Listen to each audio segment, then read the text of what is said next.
Hi hello ನಮಸ್ಕಾರ, welcome to Sushma world. Friends, ಇವತ್ತು green chicken fry ಮಾಡೋದು ಹೇಗೆ ಅಂತ ನೋಡೋಣ ಬನ್ನಿ.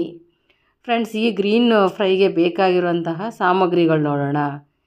ಇನ್ನೂ ಯಾರೆಲ್ಲ ನನ್ನ ಚಾನಲ್ಗೆ ಸಬ್ಸ್ಕ್ರೈಬ್ ಮಾಡ್ದೆ ನೋಡ್ತಾ ಇದ್ದೀರಾ ಅವರೆಲ್ಲ ದಯವಿಟ್ಟು ಸಬ್ಸ್ಕ್ರೈಬ್ ಮಾಡ್ಕೊಳ್ಳಿ. ನಾನು ಹಾಕೋ ಮೊದಲನೇ ವಿಡಿಯೋ ನಿಮಗೇನೆ ನೋಟಿಫಿಕೇಷನ್ ಬರುತ್ತೆ. ಫ್ರೆಂಡ್ಸ್, ಈಗ ಬೇಕಾಗುವ ಸಾಮಗ್ರಿಗಳು ನೋಡೋಣ. ಮೊದಲಿಗೆ ಒಂದು ಮಿಕ್ಸಿ ಜಾರ್ ತೊಗೊಳ್ಳಿ ಫ್ರೆಂಡ್ಸ್. ಮಿಕ್ಸಿ ಜಾರ್ಗೆ ಸ್ವಲ್ಪ ತೆಂಗಿನ ತುರಿ ಹಾಕೊಳ್ಳಿ. ತೆಂಗಿನ ತುರಿ ಹಾಕೊಂಡ ನಂತರ ಇದು ಗ್ರೀನ್ ಫ್ರೈ ಆಗಿರೋದ್ರಿಂದ ನೀವು ಸ್ವಲ್ಪ ಪುದೀನ ಜಾಸ್ತಿ ತೊಗೊಳ್ಳಿ. ಒಂದು ಇಡೀ ಪುದೀನ ತೊಗೊಂಡು ಅರ್ಧ ಇಡೀ ಕೊತ್ತಂಬರಿ ತೊಗೊಳ್ಳಿ, ನೀಟಾಗಿ ತೊಳೆದು ಹಾಕ್ಕೊಳ್ಳಿ. ತೆಂಗಿನಕಾಯಿ ತುರಿ ಆಯಿತು, ಪುದೀನ ಮತ್ತು ಕೊತ್ತಂಬರಿ ಆಯಿತು. ಒಂದು 5 ಹಸಿಮೆಣಸಿಕಾಯಿ ತೊಗೊಳ್ಳಿ, ಮತ್ತು ಒಂದು ಅರ್ಧ ಈರುಳ್ಳಿ ತೊಗೊಳ್ಳಿ. ಅರ್ಧ ಈರುಳ್ಳಿ ತೊಗೊಂಡ ನಂತರ ಒಂದು ಟೊಮೊಟೊ ತೊಗೊಳ್ಳಿ. ಟೊಮೊಟೊ ತೊಗೊಂಡ ನಂತರ ನೀವು 4ರಿಂದ 5 ಸ್ಪೂನು ಧನಿಯಾ ಪೌಡ್ರ್ ಹಾಕ್ಕೊಳ್ಳಿ. ಇಲ್ಲಿ ಸಾಂಬಾರು ಪೌಡ್ರು ನೀವು ಬಳಸಬೇಡಿ. ಧನಿಯಾ ಪೌಡ್ರು ತೊಗೊಂಡ ನಂತರ ನೀವು ಒಂದು 3 ಲವಂಗ, ಒಂದು ಚಕ್ಕೆ ತಗೊಳ್ಳಿ.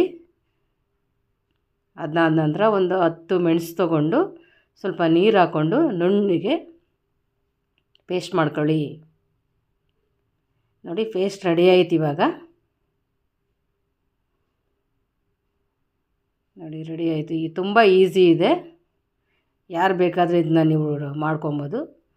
ಮೊದಲಿಗೆ ನೀವು ಸ್ಟವ್ ಹಚ್ಕೊಳ್ಳಿ. ಸ್ಟವ್ ಹಚ್ಕೊಂಡು ಒಂದು ಕಡಾಯಿ ಇಟ್ಕೊಳ್ಳಿ. ಕಡಾಯಿ ತಳ ಕಾಯೋವರೆಗೂ ಒಂದು ಮೀಡಿಯಮ್ ಫ್ಲೇಮಲ್ಲಿ ಉರಿ ಇಟ್ಕೊಳ್ಳಿ. ಇದು ಗ್ರೀನ್ ಫ್ರೈ ಆಗಿರೋದ್ರಿಂದ ನಿಮಗೆ ಒಂದು 3ರಿಂದ 4 ಸ್ಪೂನು ನೀವು ಆಯಿಲ್ ಹಾಕೋಬೇಕಾಗುತ್ತೆ. ಫ್ರೈಗೆ ಸ್ವಲ್ಪ ಆಯಿಲು ಜಾಸ್ತಿ ಇದ್ರೇ ಟೇಸ್ಟ್ ಬರುತ್ತೆ. ಒಂದು ಕಟ್ ಮಾಡಿ ಇಟ್ಕೊಂಡಿರೋ ಈರುಳ್ಳಿ ಹಾಕ್ಕೊಳ್ಳಿ. ಈರುಳ್ಳಿ ಹಸಿ ವಾಸನೆ ಹೋಗೋವರೆಗೂ ನೀವು ನೀಟಾಗಿ ಫ್ರೈ ಮಾಡ್ಕೋಬೇಕು. ನೋಡಿ, ಈ ರೀತಿ ನೀಟಾಗಿ ಮಿಕ್ಸ್ ಮಾಡಿಕೊಟ್ಕೊಂಡು ಫ್ರೈ ಮಾಡ್ಕೊಳ್ಳಿ. ಫ್ರೈ ಆದ ನಂತರ ಇವಾಗ 2 ಸ್ಪೂನ್ ನೀವು ಶುಂಠಿ ಬೆಳ್ಳುಳ್ಳಿ ಪೇಸ್ಟ್ ಹಾಕ್ಕೊಳ್ಳಿ. ಶುಂಠಿ ಬೆಳ್ಳುಳ್ಳಿ ಪೇಸ್ಟು ಕೂಡ ಅಷ್ಟೇನೆ ಚೆನ್ನಾಗಿ ಹಸಿ ವಾಸನೆ ಹೋಗೋವರೆಗೂ ನಾವು ಚೆನ್ನಾಗಿ ಅದನ್ನ ಹುರ್ಕೊಬೇಕು. ಇಲ್ಲಾಂದರೆ ಅದು ಹಸಿ ವಾಸನೆ ಹಾಗೇ ಹೊಡಿತಾ ಇರುತ್ತೆ. ನೋಡಿ, ಈ ರೀತಿ ನೀಟಾಗಿ ಮಿಕ್ಸ್ ಕೊಟ್ಟು ಚೆನ್ನಾಗಿ ಫ್ರೈ ಮಾಡ್ಕೊಳ್ಳಿ. ಇದಾದ ನಂತರ ಒಂದು ಅರ್ಧ ಸ್ಪೂನಷ್ಟು ಅರಿಶಿನ ಹಾಕ್ಕೊಳ್ಳಿ. ಅರಿಶಿನ ಕೂಡ ಅದನ್ನು ಮಿಕ್ಸ್ ಮಾಡ್ಕೊಳ್ಳಿ. ಚೆನ್ನಾಗಿ ಮಿಕ್ಸ್ ಮಾಡಿಕೊಂಡು ನೀವು ಚಿಕನ್ನ ಈಗ ಹಾಕೊಬೋದು. ನೋಡಿ, ಚಿಕನ್ ಹಾಕ್ಕೊಂಡಾಗಿದೆ. ಈಗ ನೀಟಾಗಿ ಮಿಕ್ಸ್ ಕೊಟ್ಕೊಳ್ಳಿ. ಶುಂಠಿ ಬೆಳ್ಳುಳ್ಳಿ ಪೇಸ್ಟು, ಈರುಳ್ಳಿ ಮತ್ತು ಅರಿಶಿನ ಹಾಕಿದ್ದೀವಲ್ಲ, ಇದಕ್ಕೆಲ್ಲ ನೀಟಾಗಿ ಹೊಂದ್ಕೊಳ್ಳೋ ಥರ ಚೆನ್ನಾಗಿ ಮಿಕ್ಸ್ ಕೊಟ್ಕೊಳ್ಳಿ. ನೋಡಿ, ಈ ರೀತಿ ಮಿಕ್ಸ್ ಕೊಟ್ಕೊಬೇಕು. ನೋಡಿ, ಆಲ್ರೆಡಿ ಸ್ವಲ್ಪ ನೀರು ಬಿಟ್ಕೊತಾ ಇದೆ ಆಗಲೇ.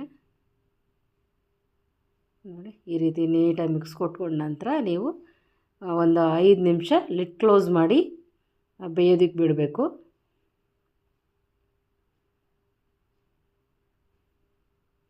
ನೋಡಿ, ಇವಾಗ ಸಾಲ್ಟ್ ಇವಾಗಲೇ ಕೂಡ ನೀವು ಸಾಲ್ಟ್ ಕೂಡ ಸೇರಿಸ್ಕೊಬೋದು. ಸಾಲ್ಟ್ ಸೇರಿಸ್ಕೊಂಡು ಇನ್ನೊಂದು ಸಲ ನೀಟಾಗಿ ಮಿಕ್ಸ್ ಕೊಟ್ಟು ನೀವು ಇದನ್ನು ಲಿಡ್ ಕ್ಲೋಸ್ ಮಾಡಿ ಒಂದು 5 ನಿಮಿಷ ಬೇಯಲಿಕ್ಕೆ ಬಿಡಬೇಕು. ಇದು ಯಾರು ಬೇಕಾದರೂ ಮಾಡ್ಬೋದು ಫ್ರೆಂಡ್ಸ್, ತುಂಬ ಈಸಿಯಾಗಿದೆ. ನೀವು ಕೂಡ ಟ್ರೈ ಮಾಡಿ. ನೋಡಿ, ಲಿಡ್ ಕ್ಲೋಸ್ ಮಾಡಿ ನೀಟಾಗಿ ಬೇಯೋದಕ್ಕೆ 5 ನಿಮಿಷ ಬಿಡಿ.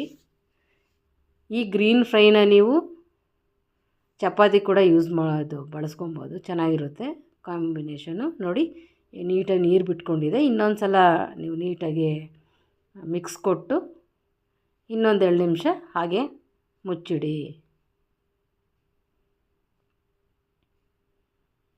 ಮುಚ್ಚಿಟ್ಟು ನೀವು ಈಗ ಇನ್ನೊಂದು 2 ನಿಮಿಷ ಹೋದ್ಮೇಲೆ ನೀವು ರುಬ್ಬಿಟ್ಕೊಂಡಿರೋದನ್ನ ಮಸಾಲೆನ ಹಾಕ್ಕೊಳ್ಳಿ. ನೋಡಿ, ನೀಟಾಗಿ ನೀರು ಬಿಟ್ಟಿದೆ. ಇವಾಗ ಆಲ್ರೆಡಿ ಒಂದು 70% ಬೆಂದಿದೆ.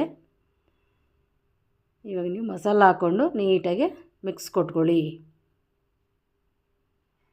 ಫ್ರೆಂಡ್ಸ್, ಈ ಗ್ರೀನ್ ಫ್ರೈನ ನೀವು ಚಪಾತಿ, ದೋಸೆ ಮತ್ತು ರೈಸ್ ಜೊತೆ ಕೂಡ ನೀವು ಸರ್ವ್ ಮಾಡ್ಕೋಬೋದು. ರೊಟ್ಟಿ ಜೊತೆ ಕೂಡ ಚೆನ್ನಾಗಿರುತ್ತೆ.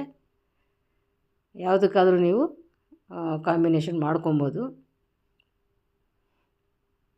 ನೋಡಿ ನೀಟಾಗಿ ಮಿಕ್ಸ್ ಕೊಟ್ಟು ನೀವು ಇವಾಗ ಲಿಡ್ ಕ್ಲೋಸ್ ಮಾಡಿ ಒಂದು 5 ನಿಮಿಷ ಅದು ಬೇಯೋದಕ್ಕೆ ಬಿಡೋಣ. ನೋಡಿ ಚೆನ್ನಾಗಿ ಇವಾಗ ಬೆಂದಿದೆ, ಕುದೀತಾ ಇದೆ ನೋಡಿ.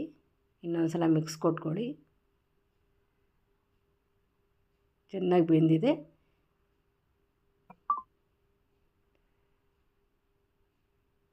ನೋಡಿ ಒಲೆನ ಮೀಡಿಯಮ್ ಫ್ಲೇಮಲ್ಲಿ ಇಟ್ಕೊಳ್ಳಿ. ಗ್ರೇವಿ ಅಷ್ಟೇನೆ, ನಾನು ಜಾಸ್ತಿ ನೀರು ಥರ ಮಾಡ್ಕೊಳ್ಳಲ್ಲ. ನಾನು ಇವಾಗ ಸರ್ವ್ ಮಾಡ್ತಾ ಇರೋದು ಬಂದು ಚಪಾತಿಗೆ. ಹಾಗಾಗಿ ನೋಡಿ ಇನ್ನೊಂದು 5 ನಿಮಿಷ ಲಿಡ್ ಕ್ಲೋಸ್ ಮಾಡಿ ನೀಟಾಗಿ ಬೇಯಿಸ್ಕೊಂಡ್ರೆ ಮುಗೀತು. Ready to eat green chicken fry. ನೋಡಿ ಫ್ರೆಂಡ್ಸ್, ಈ ರೀತಿ ಚೆನ್ನಾಗಿ ಇದಾಗ್ತಿದೆ. ಸ್ವಲ್ಪ ಸೈಡಲ್ಲೆಲ್ಲ ನೋಡಿ ಇವಾಗ ಎಣ್ಣೆ ಬಿಟ್ಕೊತಾ ಇದೆ. ಆಲ್ಮೋಸ್ಟ್ 90% ಆಗಿದೆ. ನೀಟಾಗಿ ಈ ಥರ ತಳ ಹಿಡಿಯಲ್ಲ ಇದು, ಏಕೆಂದರೆ ನಾನು ಈ ಥರ ಇದು ಯೂಸ್ ಮಾಡಿದ್ದೀನಿ. ಹಾಗಾಗಿ ನೋಡಿ ಚೆನ್ನಾಗಿ ಬೆಂದಿದೆ.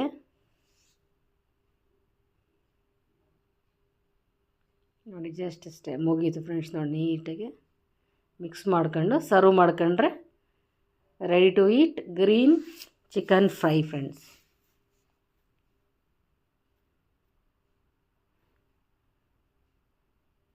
ನೀವು ಒಂದು ಸಲ ಟ್ರೈ ಮಾಡಿ. ಜಸ್ಟ್ ಇವಾಗ ನೀವು ಸರ್ವ್ ಮಾಡ್ಕೊಳ್ಳೋದಷ್ಟೇ ಫ್ರೆಂಡ್. ನೋಡಿ ಮುಗೀತು. Ready to eat green fry, chicken green fry. Thank you for watching friends.